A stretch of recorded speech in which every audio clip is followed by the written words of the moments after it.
আসসালামু আলাইকুম।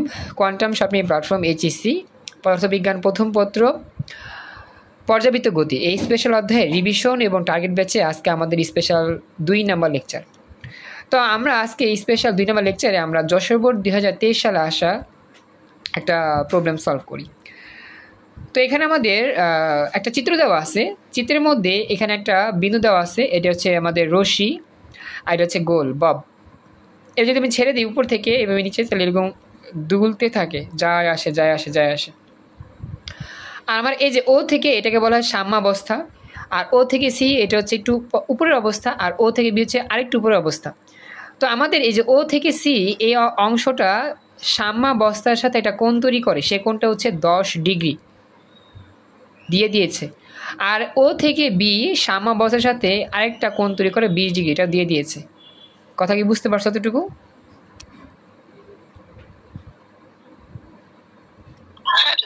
ওকে, তো এরপরে আমরা যাই নেক্সট। এরপরে আমাদের এখানে কি বলতেছে, ববের ভর, মানে এই যে ববটা আছে ববের ভর এম এর মান এত কেজি, দোলকটির কার্যকর দৈর্ঘ্য।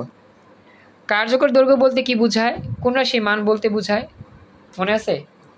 কার্যকর দৈর্ঘ্য পড়াইছিলাম, এই যে এল, কার্যকরী দৈর্ঘ্য বড় অক্ষর এল, বড় অক্ষর এল এর মান দেওয়া আছে, এল এর মান দেওয়া আছে কত 1 মিটার, আর জি এর মান দেওয়া আছে 9.8 মিটার পার সেকেন্ড স্কয়ার। বুঝতে পারছো এতটুকু? এবার আমরা দেখি গণনা কি বলছে। বলছে উদ্দীপকে সি বিন্দুর কার্যকর বল নির্ণয় করো। এই যে আমার সি বিন্দু যে আছে, এই সি বিন্দুতে কার্যকর বল কত হবে এটা আমার বের করতে হবে। তো কার্যকর বলের সূত্র কি পড়ছিলাম মনে আছে? এই যে কার্যকরী বলের সূত্র পড়ছিলাম এম জি সাইন থিটা, অবশ্য মাইনাস ছিল, minus M G sine theta, কিন্তু আমরা মাইনাসটা ইউজ করবো না, কারণ এটা আমাদের দিকের বিষয়। আমরা জাস্ট লিখবো এম জি সাইন থিটা। কথা বুঝতেছো নৌসিন?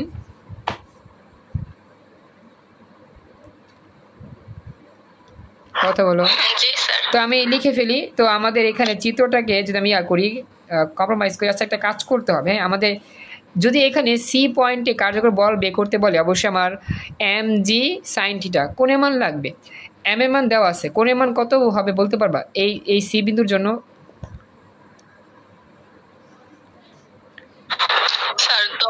Very good, 10 degree. আর যদি বি বিন্দু বলতো তাহলে কত ডিগ্রি হইতো? 20 ডিগ্রি হইতো। আচ্ছা, হ্যাঁ, তো আমরা লিখতেছি, দেখো তো লিখলাম ববের ভর এম এর মান হচ্ছে 0.05 কেজি, অভিকর্ষ ত্বরণ জি এর মান হচ্ছে এত।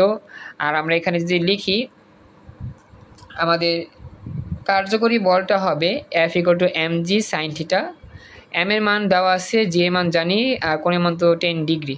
তো এগুলো যদি সব কাজ টাজ করি তাহলে আমাদের সি বিন্দুর কার্যকরী যে বল সেই বলের মানটা বের হবে 0.085 নিউটন।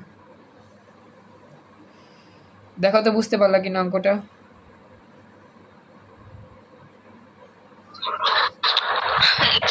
সহজ অনেক। আচ্ছা, তো এবার আমরা পরবর্তী অঙ্ক নিই।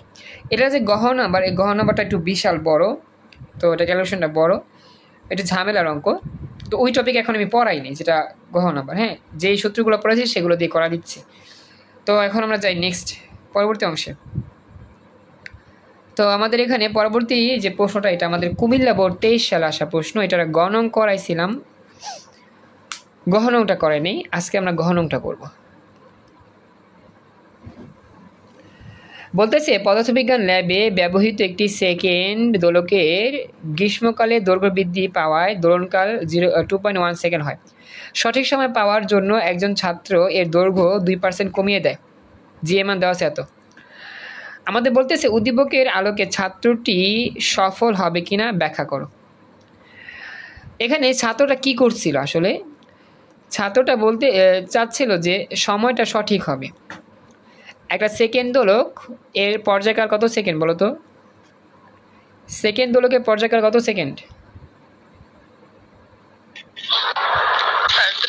Very good, 2 second. তো এখন ওই যেই বাচ্চাটা বা যেই স্টুডেন্টটা কাজ করতেছিল, সেই স্টুডেন্টরা চিন্তা করলো যে সঠিক সময় সে পাচ্ছে না। তখন সেই সঠিক সময় পাওয়ার জন্য ছাত্র কি করছে, কার্যকরী দৈর্ঘ্য 2% কমা দিছে। তো আমাদের কার্যকরী দৈর্ঘ্য আগে থেকে একটা ছিল, যেমন আমরা গণঙে পাইছিলাম। তো সেই কার্যকরী দৈর্ঘ্যটা আমি যদি 2% কমায় দিই, তাহলে আমার তাহলে আমার সঠিক সময় দিবি কিনা, মানে কি পর্যায়কালের মানটা 2 সেকেন্ড হবে কিনা, এটা আমার বের করতে হবে। যেহেতু সেকেন্ড দোলক বলছে, সেকেন্ড দোলক নিয়ে কাজ করতেছে একটা শিক্ষার্থী, সেই শিক্ষার্থী দেখলো যে সময়ের মানটা সঠিক হচ্ছে না। তো সঠিক সময় পাওয়ার জন্য সে কী করলো, ওই দৈর্ঘ্য সেকেন্ড দোলকে যেটা ছিল তার দৈর্ঘ্য কী করছে, 2% কমা দিছে। এখন দৈর্ঘ্য যখন কমা দেয় 2%, তখন সেই শর্তে আমাদের ওই দোলকটি সেকেন্ড দোলক হিসেবে কাজ করে কিনা, মানে পর্যায়কাল আমার 2 সেকেন্ড বের হয় কিনা, এটা আমাদের দেখতে হবে। কথা কি বুঝতে পারছো?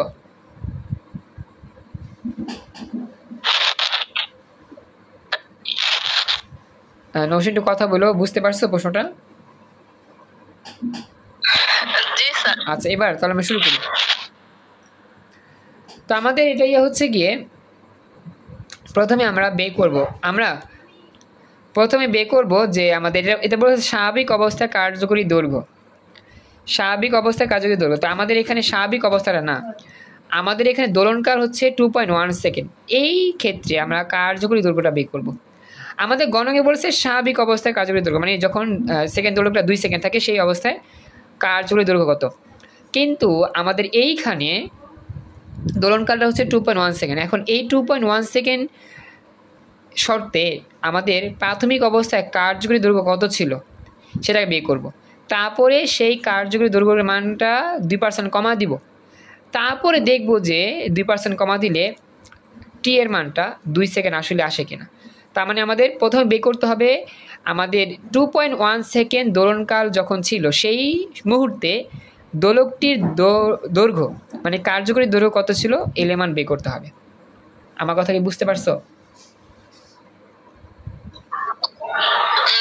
তো এখন আমরা সেটাই করব যে আমাদের যখন দোলনকাল 2.1 ছিল সেই শর্তে আমাদের এই দোলকটির কার্যকরী দৈর্ঘ্য কত ছিল। তো আমরা শুরু করি। দেখো, স্বাভাবিক অবস্থা বললে টি এর মানটা আমার 2 সেকেন্ডই হইতো। তো এখানে লিখতেছি, এখানে জি এর মান হচ্ছে 9.1 মিটার পার সেকেন্ড স্কোয়ার, দোলনকাল টি প্রাইম হচ্ছে 2.1 সেকেন্ড, কার্যকরী দৈর্ঘ্য এল প্রাইমের মান কত আমরা বের করব। কার্যকরী দৈর্ঘ্য এল প্রাইমের মান কত আমাদের বের করতে হবে। তো এখন আমরা লিখতেছি, খেয়াল করো কি লিখবো আমরা। ওই যে আমাদের যে সূত্র, T prime equal to 2 pi root of L prime by G, T prime equal to 2 pi root of L prime by G. তো এখানে আমাদের লাগবে কিসের মান, এল এর মান, এল প্রাইম ধরতেছি আর কি, কার্যকরী দৈর্ঘ্য। এখন বর্গ করে দিব, বর্গ করলে বাম পাশে টি স্কোয়ার, ডান পাশে বর্গমূল কাটা যাবে, তাহলে হবে 4 পাই স্কোয়ার। তো আমাদের কী হবে আগের মতোই, L equal to G T square by 4 pi square. দেখো তো এটা বুঝো কিনা, গত ক্লাসে এরকম অঙ্ক করাইছিলাম, দেখো তো লাইনটা বুঝছো কিনা।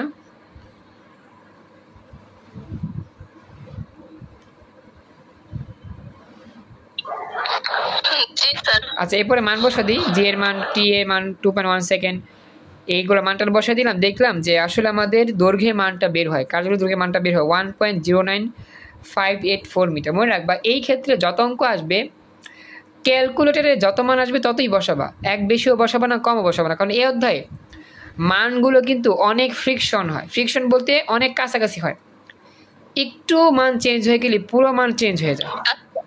যা আসবে এগুলো তাই লিখে দিবা। আচ্ছা, এরপর দেখি আমরা এখন কি করব। আমাদের যে কার্যকরী দৈর্ঘ্য মান ছিল 1.09584, এই মানটার দৈর্ঘ্য 2% আমি কমা দিব, অর্থাৎ কার্যকরী দৈর্ঘ্যের মান কি করব 2% কমা দিব। তাহলে আমাদের হবে এল ডাবল প্রাইম, লিখতেছি আর কি, বা এল ওয়ান লিখলাম, সমস্যা নেই। তো এই এল ওয়ানটা কী হবে, এল ওয়ানটা হবে প্রথম অবস্থায় এল প্রাইমের মান যত ছিল সেইখান থেকে কমাইতে হবে, কমানো মানে বিয়োগ করা, কত কমাবো, সেই এল প্রাইমের 2% কমাবো। দেখো তো এই লাইনটা বুঝো কিনা। আমাদের প্রথমে ছিল মনে করো 100 টাকা, এই 100 টাকা থেকে আমি 2% টাকা কমা দিব, মানে 100 টাকা থেকে আমি কমাচ্ছি 100 এর 2%, মানে 2 টাকা। 100 2% মানে কত টাকা, 2 টাকা। ওকে, তো 100 থেকে 2 টাকা কমাইলাম, 98 টাকা হবে। ওকে, তো এখন আমি মানটান বসা দিব। দেখো তো আমাদের এখানে এল প্রাইমের মান যা আছে তাই, এল প্রাইমের মান যা আছে তাই, আর এখানে 2%কে যদি আমি করি 100 ভাগ করি 0.02%, তো এখানে ক্যালকুলেশন করলে L1 এর মানটা বের হয় 1.0739 মিটার। অর্থাৎ আমরা যখন প্রাথমিক কার্যকরী দৈর্ঘ্য পাইছি, সেই প্রাথমিক কার্যকরী দৈর্ঘ্য থেকে যদি দৈর্ঘ্যের মানটা 2% কমা দিই, তাহলে আমাদের পরবর্তীতে যে কার্যকরী দৈর্ঘ্যের মানটা পাওয়া যায় সেটা হচ্ছে 1.0739 মিটার। এইবার L1 এর মানটা এটা ইউজ করে তুমি বের করবা টি এর মান কত হবে, মানে T1 এর মান কত হবে। T1 এর মান যদি হুবহু 2 আসে, তাহলে আমাদের ছাত্রটির পরিকল্পনা সঠিক হবে বা সফল হবে। আর যদি 2 এর চেয়ে বেশি বা কম আসে, তাহলে সঠিক হবে না। তো লিখতেছি, এক্ষেত্রে দোলনকালের সূত্র হবে T1 = 2π√L1/g। এবার তুমি L1 এর মান বসাবা, জি এর মান বসাবা, 2π এর মান বসাবা। তো দেখো বসা দিচ্ছি, 2 এর মধ্যে 2, π এর মান হচ্ছে এত, L1 এর মান হচ্ছে এত, জি এর মান হচ্ছে এত। এখন একটু এগুলো ক্যালকুলেশন করতে পারবা না? একটু করো তো দেখি, পারো কিনা, হয় কিনা, মিলে কিনা দেখি। তুমি একটু করো, চেষ্টা করো, পারবা। প্রথমে এটাকে এটা ভাগ করে বর্গমূল করে তারপর এগুলো সব গুণ করে দেখো কত বের হয়। আমি একটু ওয়েট করতেছি, এখানে আমি আসি।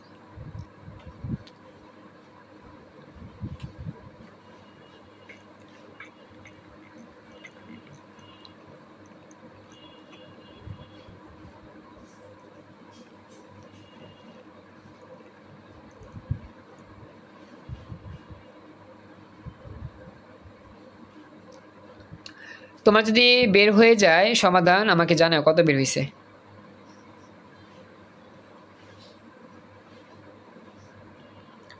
তুমি কি হাতে কলমে ক্যালকুলেশন করতেছো?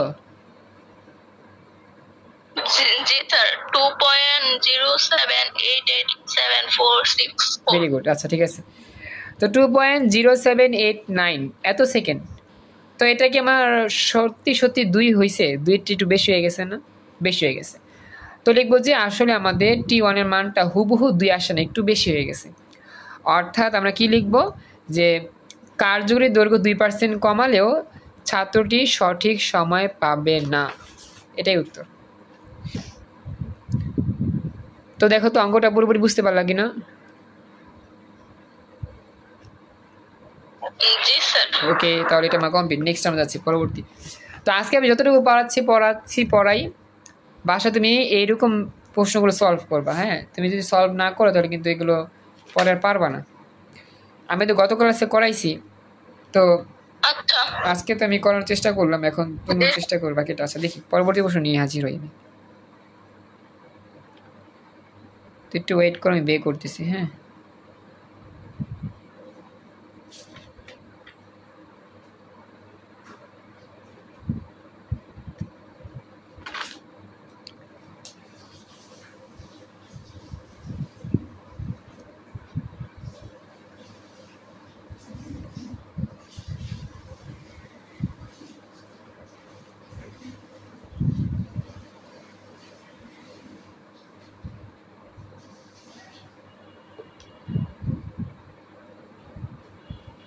আচ্ছা তো আমি একটা নতুন অঙ্ক করাই। দেখো, এটা আমাদের ঢাকা বোর্ড 2022 সালে আসা প্রশ্ন।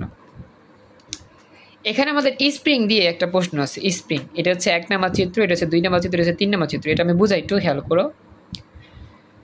আমার প্রথমে স্প্রিংটা এরকম অবস্থা আছে। তো এরপরে আমরা এখান থেকে এই যে K2 যে অবস্থায়, সেই স্প্রিংটা বাদ দিছি।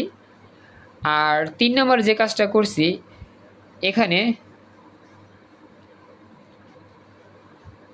আচ্ছা পরে বলতেছি। হ্যাঁ, তো এখানে আমরা কি করছি, স্প্রিংটার নতুন একটা ভর যুক্ত করে স্প্রিং দুইটাকে আবার পাশাপাশি রাখছি। 3টা হচ্ছে অবস্থান। এখন আমাদের গণনে বলছে উদ্দীপকের 2 নং চিত্রে স্প্রিংয়ের কৌণিক কম্পাঙ্ক বের করতে হবে। এই যে 2 নং চিত্রে এই স্প্রিংয়ের কৌণিক কম্পাঙ্ক বের করতে হবে। এখন স্প্রিংয়ের কৌণিক কম্পাঙ্কের সূত্র তোমাকে জানতে হবে, এটা আমাদের নতুন একটা সূত্র দিয়ে করতে হবে। তো এই সূত্রটা কি আমি একটু দেখাই, একটু মনে রাখবা। স্প্রিংয়ের কৌণিক কম্পাঙ্ক, তো কৌণিক কম্পাঙ্ককে আমরা এরকম ওমেগা দিয়ে প্রকাশ করব, মুখস্থ করবা। হ্যাঁ, ওমেগা, কৌণিক কম্পাঙ্ক হচ্ছে ওমেগা। তো ওমেগার সূত্র হচ্ছে ওমেগা ইকুয়াল টু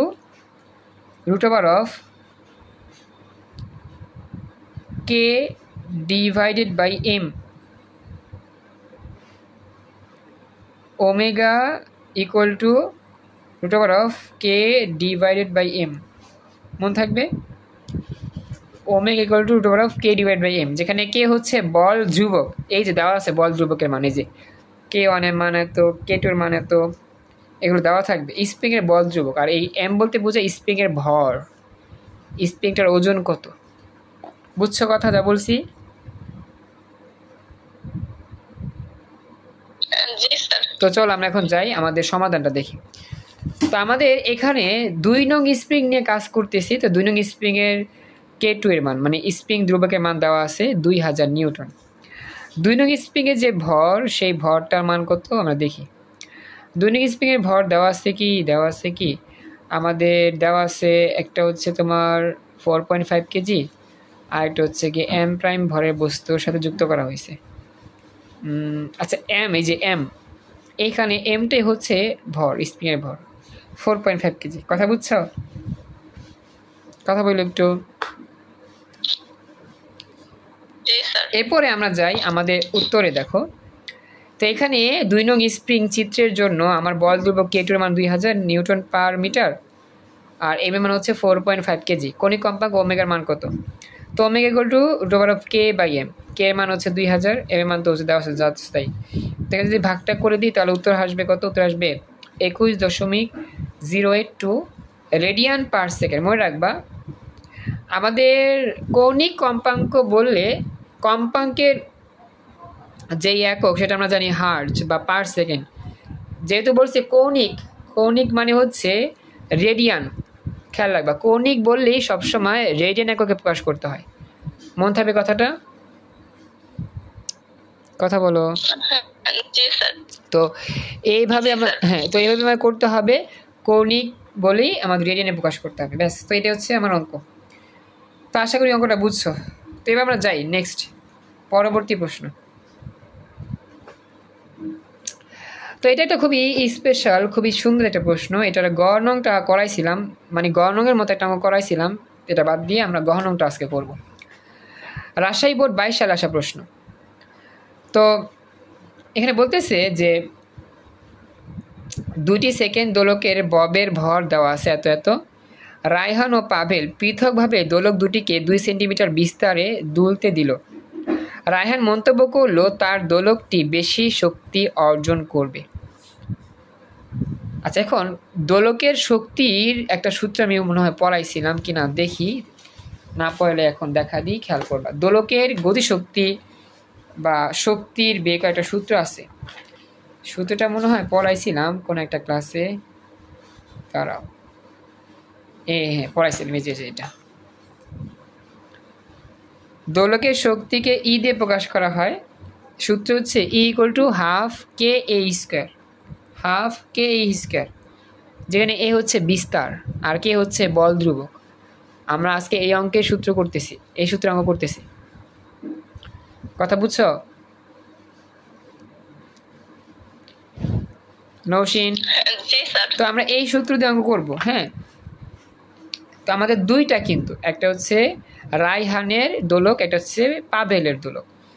তো রায়হান বলতেছে তার যেই দোলক সেই দোলকের শক্তি বেশি, আর পাভেলের দোলকের শক্তি কম। তো আমাকে দুইটা বের করতে হবে, অর্থাৎ আমাদের রায়হানের দোলকের জন্য শক্তি বের করতে হবে, পাভেলের দোলকের জন্য কি করতে হবে? শক্তি বের করতে হবে। কথা বুঝছো? একটু কথা বলো। তো এখন কথা হচ্ছে আমাদের পাভেলের দোলক আর রায়হানের দোলক দুইজনের কিন্তু আমার কে এর মান লাগবে। এই যে দেখো কে বল ধ্রুবকের মানটা লাগবে। দেখো আমাদের কিন্তু বিস্তার একটা মান দেওয়া আছে, বিস্তারের মান দেওয়া আছে কত? 12 সেন্টিমিটার। এটাকে আমি 100 দিয়ে ভাগ করে মিটার নিমু। তো বিস্তারই হচ্ছে এ, এই যে বিস্তার বলতে এর মান বোঝায়। তো এর মান দেওয়া আছে, আমাদের জাস্ট লাগবে কে এর মান। এই কে এর মানটা যদি আমি না জানি অঙ্ক করতে পারবো না। এখন কে এর মান বের করার জন্য সূত্র শিখাইছিলাম না একটু আগে, এই যে যদিও কে এর মান বের করার জন্য সূত্র শিখাই নাই, কিন্তু এটাই আমাদের সেই সূত্র যেটা দিয়ে আমরা কে বের করতে পারবো। তাহলে যদি আমরা এই সূত্রটি মডিফাই করি তাহলে কি হবে? এরকম হবে যে বর্গ করলে omega square equal to K by M. তাহলে আমাদের এখানে কে এর সূত্র কি হবে? সূত্র হবে K equal to omega square into M, K equal to omega square into M. দেখো তো বুঝতে পারলা কিনা? জি স্যার। আচ্ছা, তো K equal to omega square into M, এটা আমরা বুঝতে পারলাম। এটা এই সূত্রতে আমরা করবো। তো এখানে দুইটা, তো একটা নাম দিব K1, আগের নাম দিব K2, তারপর ওমেগা, তারপর হচ্ছে এম, এগুলো আমাদের করতে হবে। আচ্ছা, তো এখন চলো আমরা শুরু করি। তো আমরা একটু দেখাই আমাদের সমাধানে কি কি দেওয়া আছে, সেই মোতাবেক আমরা সামনে যাই। আমাদের এই অঙ্কটা করার জন্য যে কৌণিক যে বেগ ওমেগা, সেই মানটা লাগবে। এই মানটা আমরা গণন থেকে নিব। মনে রাখবা, দুইটা সরল দোলকের কৌণিক বেগটা আমরা এক্ষেত্রে সমান ধরে নিচ্ছি। গণন হতে পাই কৌণিক বেগ ওমেগার মান এত। তো আমাদের রায়হানের যে দোলক ছিল, সেই দোলকের ভর ছিল M1 ধরলাম 80 গ্রাম। তো এটাকে যদি আমি ভাগ করি 1000 দিয়ে, তাহলে কেজি হবে। তো 80 × 10⁻³ কেজি হবে। একই রকমভাবে পাবেলের যেই দোলক ছিল, সেই দোলকের ভরটা M2, এটা 110 গ্রাম। এটাকে 1000 দিয়ে ভাগ করে কি করব, আমরা কেজিতে কনভার্ট করে নিব, এত কেজি হবে। বুঝতে পারছো? বুঝতে পারছো? আচ্ছা, এরপরে আমাদের বের করতে হবে K1 এর মান একবার, K2 এর মান একবার। তো রায়হানের বল ধ্রুবকের মানটা ধরলাম K1। তো K1 equal to omega square into M1। তো এখন ওমেগার মানটা বসা দিই। ওমেগার মান যা আছে তাই, আর M1 এর মান বসাইলাম। তো ক্যালকুলেশন করলে আমার K1 এর মানটা বের হবে 789.572 10⁻³ নিউটন পার মিটার। বুঝছো এতটুকু?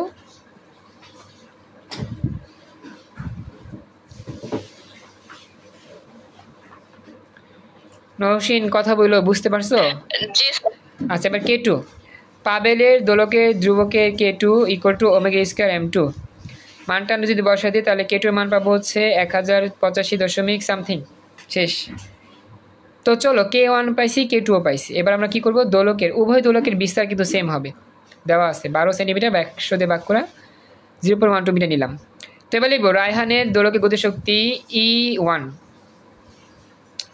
Half K1 A square. এবার দেখো K1 এর মানটা পাইছি, আর এ এর মান তো দেওয়া আছে, এগুলো লিখে দিয়ে দেখবো কত হয়। হাফের মতো হাফ, K1 এর মান দেওয়া আছে, এর মান দেওয়া আছে, স্কোয়ার কইরা যদি আমরা করি, তাহলে আমাদের মান আসবে কত, 5.6849 10⁻³ জুল। এটাই হচ্ছে আমাদের E1 এর মান, রায়হানের দোলকের গতিশক্তির মান 5.68 10⁻³ জুল। দেখো তো এ পর্যন্ত বুঝতে পারলা কিনা?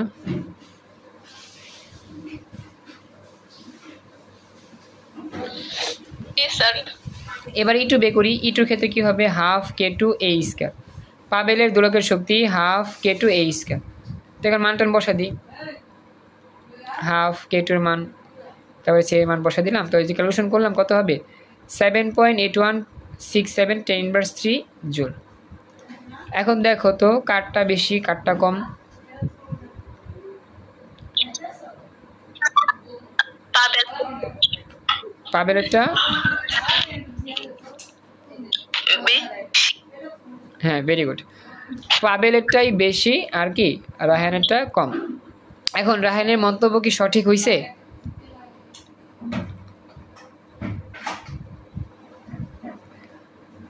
হ্যাঁ নৌশিন বলো, রায়হান বলেছিল তার দোলকের শক্তি বেশি হবে, এটা কি সঠিক হয়েছে কিনা? না স্যার। ওকে, তো আমি লিখবো যে যেহেতু E2 এর মানটা বেশি, E1 এর মানটা কম, সুতরাং পাবেলের শক্তি, দোলকের শক্তি বেশি, অর্থাৎ রায়হানের মন্তব্য সঠিক না। শেষ। তো আশা করি এরকম আপনি যদি প্র্যাকটিস করো, ওগুলো পারবা ইজিলি। তো এই অঙ্কটা খুব ইজি ছিল, তেমন কঠিন না। তো চলো আমরা নেক্সট প্রশ্ন যাই, এরপরে পরবর্তী প্রবলেম।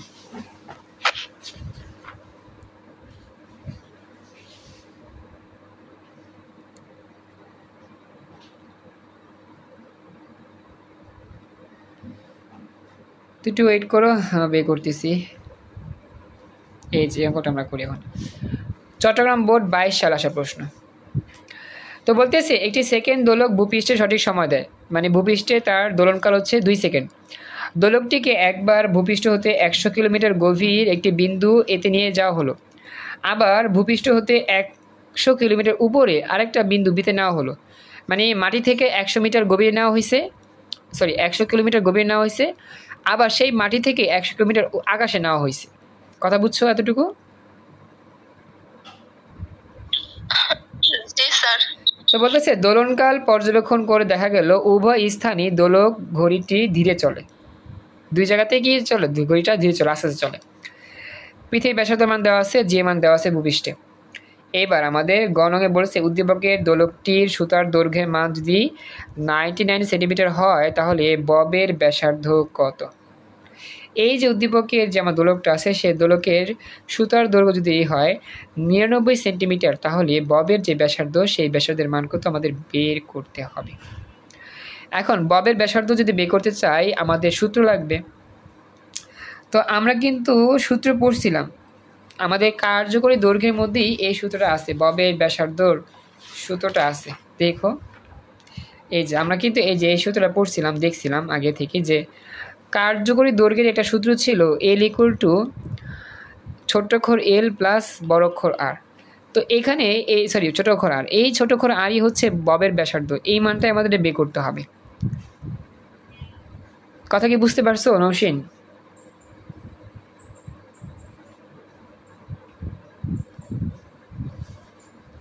নৌসিন কথা বলো, বুঝতে পারছো? আচ্ছা এখন কথা হচ্ছে যে আমি যে এই যে নোটগুলো ছবি তুলে দিয়েছিলাম তুমি কি লিখছিলা সূত্রগুলো খাতায়? স্যার লিখতেছি। এখন না তো, তুমি কি ওদিনকে না তুলে দিলাম ছবিগুলো, তুমি না বলছো স্যার দিয়ে লিখে নিব, তখন লেখো নাই? না স্যার। তাহলে হবে, এবার যদি দেরি হয় হবে না তো। তোমাকে বলা, তুমি বলছিলা ওদিনই লিখবা, কিন্তু যদি লেখো নাই তো না লিখলে তো পরে আর ভুলে যাবা, মনে থাকবে না কিছু। তো আজকে কালকের মধ্যে লিখে নিও সবগুলো, এগুলো যদি মনে রাখতে না পারো তাহলে আমাকে পারবে না। তো প্রতিটা সূত্র ইম্পর্টেন্ট, যে সূত্রগুলো লিখাইছি বা পড়াইছি বুঝাইছি সেগুলো লিখে নিও, তাহলে যতগুলো সৃজনশীল করতে যাইবা সব ইজি লাগবে, আদারওয়াইজ তো তোমার কাছে অনেক কঠিন লাগবে, কারণ এখানে সূত্রই মেন, সূত্র পারলে মোটামুটি অঙ্কগুলো পারবা। তো কালকের মধ্যেই লিখে নিও সব, ঠিক আছে? আচ্ছা আচ্ছা ঠিক আছে, তো এখন আমরা যাই নেক্সট। তো আমাদের সুতার দৈর্ঘ্য দেওয়া আছে, এটা হচ্ছে আমাদের ছোট্ট অক্ষর এল এর মান, সুতার দৈর্ঘ্য। আমাদের লাগবে ববের ব্যাসার্ধ, তাহলে অবশ্যই কার্যকরী যে দৈর্ঘ্য বড় অক্ষর এল এর মান বের করতে হবে। তো চলো আমরা বড় অক্ষর এল এর মানটা আগে বের করে ফেলি। তো এখানে লিখবো যে আমাদের এখানে দোলনকাল হচ্ছে টি ইকুয়াল টু 2 সেকেন্ড, দোলনকাল টি ইকুয়াল টু 2 সেকেন্ড, আর অভিকর্ষ স্তরণ জি এর মান হচ্ছে 9.8 মিটার পার সেকেন্ড স্কোয়ার, আর ববের ব্যাসার্ধ হচ্ছে আর, এই মানটা আমরা জানি না, বের করবো। তো সুতার যে দৈর্ঘ্য সেই দৈর্ঘ্যটা হচ্ছে এল, ছোট করে এল, 99 সেন্টিমিটারটাকে 100 দিয়ে ভাগ করে মিটার নিতে হবে, না নিলেও সমস্যা নেই। এখন কার্যকরী দৈর্ঘ্য হচ্ছে বড় অক্ষর এল, তো আমরা জানি আমাদের সূত্র ছিল যে T equal to 2 pi root over of L by G. তো এই সূত্রের সাহায্যে আমাদের এল এর মান বের করতে হবে। তো এখানেও বর্গ করে দিই, বর্গ করলে কি হবে, টি স্কোয়ার হবে, আর ডান পাশে হবে 4 pi square R L by G. তো এখানে আমরা যদি আর এই গুণ করি তাহলে টিজি স্কোয়ার হবে, আর এখানে হবে 4 পাই স্কোয়ার। তো আমাদের এল এর যে সূত্রটা হবে সেটা আমরা জানি, অলরেডি করছিলাম আগে অঙ্ক, এরকম একটা অঙ্ক, যে L equal to G T square by 4 pi square. G এর মান বসালাম, টি এর মান বসালাম 2 সেকেন্ড স্কোয়ার করবো, আর 4 পায়ের মান বসে স্কোয়ার করবো। তো এগুলো ক্যালকুলেশন করলে মানটা আসবে এরকম 0.99294 মিটার। এটা যদি 100 দিয়ে ভাগ করি, গুণ করি, তাহলে কত হবে 99.294 সেন্টিমিটার। আসলে আমরা সেন্টিমিটার নিলাম কেন, এই অঙ্কটা যদি সেন্টিমিটারতে করি তাহলে আমাদের মানটা একটু বড় বড় পাওয়া যায়, এই জন্য সেন্টিমিটার নিয়ে কাজ করছি, মিটার নিয়ে কাজ করলেও সমস্যা ছিল না। কথা বুঝছো?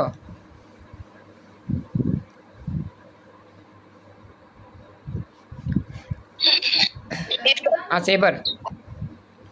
এবার লিখতেছি, আমরা জানি, আমরা কি জানি, বড় অক্ষর এল ইকুয়াল টু এল প্লাস আর, আমাদের আর এর মান লাগবে, তো লিখবো আর ইকুয়াল টু বড় অক্ষর এল মাইনাস ছোট অক্ষর এল। তো এল এর মান তো লিখছি 0.99294, আর ছোটো করে এল এর মান তো যা আছে তাই লিখলাম, এবার বিয়োগ করলে কত হবে 0.294 সেন্টিমিটার, এটাই হচ্ছে আমার ববের ব্যাসার্ধ। তো ববের ব্যাসার্ধের মানটা আমরা পেয়ে গেলাম, সেটা কি ছিল 0.294 সেন্টিমিটার প্রায়, এটাই আমার অ্যান্সার। দেখো তো পুরো অংশটা ভালো করে বুঝতে পারলা কিনা অঙ্কটা?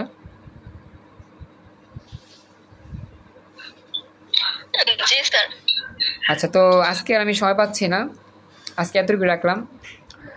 তো তুমি বাসায় প্র্যাকটিস করো, যেমন আমি করাইছি, নোট নিয়ে করাইছি, আর নোটের ছবিটা দিছি, লিখে নিও। আর প্র্যাকটিস করো, আগামীকালই প্র্যাকটিস করো, শুক্রবার আছে। যা যা পারবা প্র্যাকটিস করবা, না পারলে আমাকে দেখাও, আমি বলে দিব, ব্যাস তাহলেই হয়ে যাবে। তো আজকের মতো আমাদের 2 নম্বর ক্লাসটা এখানেই কমপ্লিট।